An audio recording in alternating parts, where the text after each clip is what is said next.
Well, Graham, thanks for having me on.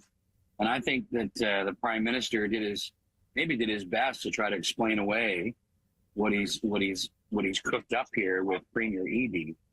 But what I find so frustrating about this is that while he's making this announcement out there, behind him was Gregor Robertson, the Minister of Housing, who, while he was mayor, jacked up the fees on new homes in Vancouver by over 140%.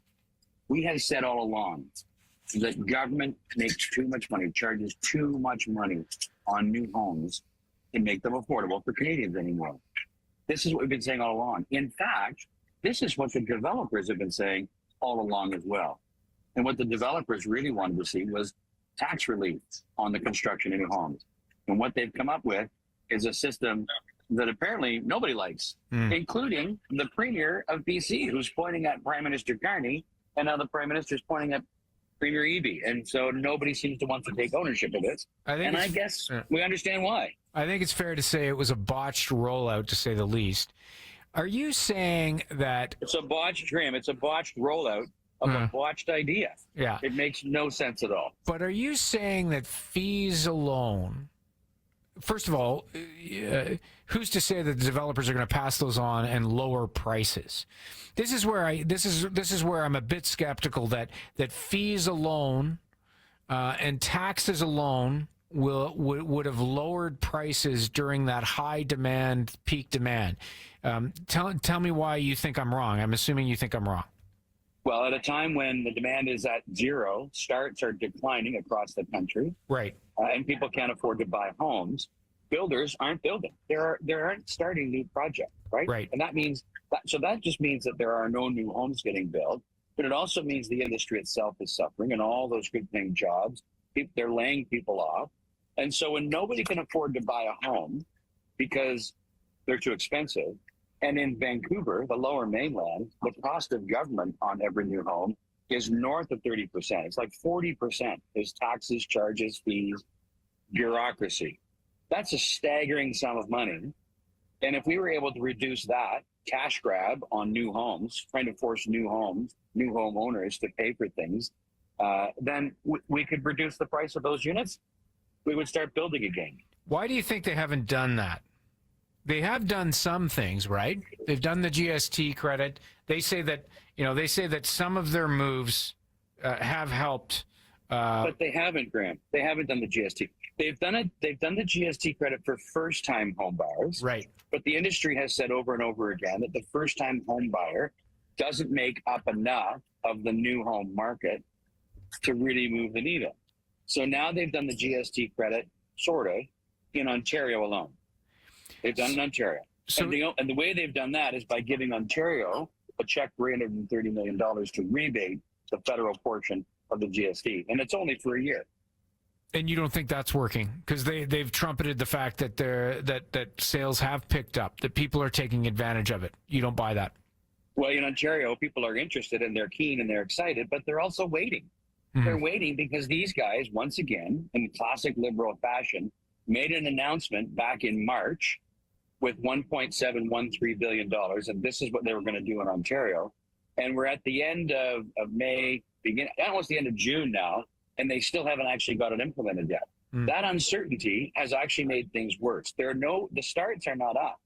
Yes, the inquiries are up, but the starts are not up. The deals are not done because people are just waiting to see if these guys are going to be true to their word.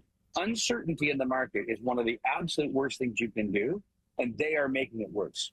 So you're in Muskoka as an MP. The thing that strikes me is this, a few years ago, this was a downtown Toronto and a downtown Vancouver issue, housing. There is Muskoka's got its own pockets of wealth, obviously, but there is no small town discount on rent anymore, it seems, anywhere in the country. The one bedroom in small town Ontario is in some cases as expensive as Mississauga, maybe a little bit less expensive than the Lower Mainland. I'll tell you, Graham, it's a good point. I'll let you finish your question. But I was just going to say, what are the things that you would do in government to address that quickly? Because it seems to me the problem is that it's hard to turn around housing on a dime, regardless of the party who's in power. Okay, you're absolutely correct. It is hard to turn around on a dime. There's no question about that.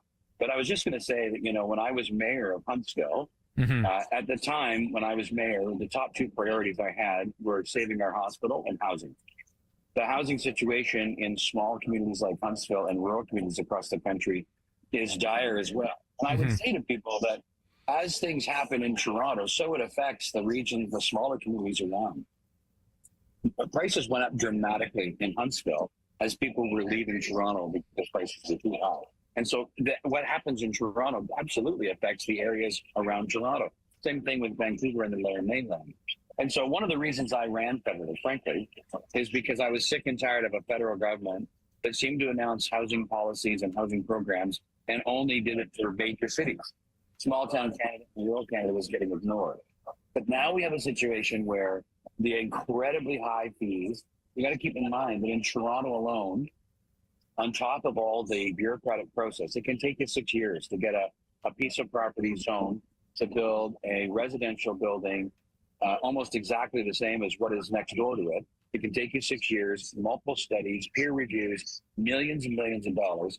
Then you get approval and you can start building. But then on top of that, you have to pay a development charge for every single unit. And that development charge is another $100,000 or more on top of everything else you've done. Would you be able, as a federal government, if you're in government, would you be able to drop all of those charges? No, you don't control all of them. Absolutely. No, you don't control them. You don't control them, you're right.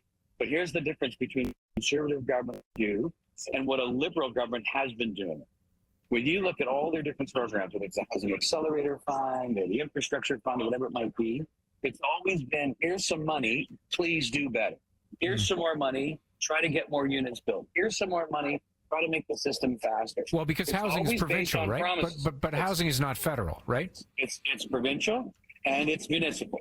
Right. And the federal government is clearly engaged in macroeconomic policy that affects obviously mortgages and that kind of stuff. But this is the point that the federal government transfers billions of dollars every year to cities for infrastructure, which they need. I get that. But instead of just giving money over to cities and hoping that they'll be better and get units built faster, we've said all along that money needs to be tied to results, whether that's making sure that, all the land appropriately around, major infrastructure investments in GO stations and things like that is already upzoned and ready to go so they can be building there. That's where the density needs to be. The federal government led by Pierre Poilievre would be 1,000,000% on board with helping municipalities with their infrastructure challenges, but not just based on promises that they're going to be better at getting these built. Scott Aitchison, the housing critic for the Conservative government and MP for the Muskoka area, the best place to be in summer, arguably. Other parts of the country are too. Thanks for being here, sir. I appreciate it. Thanks, Graham. All right.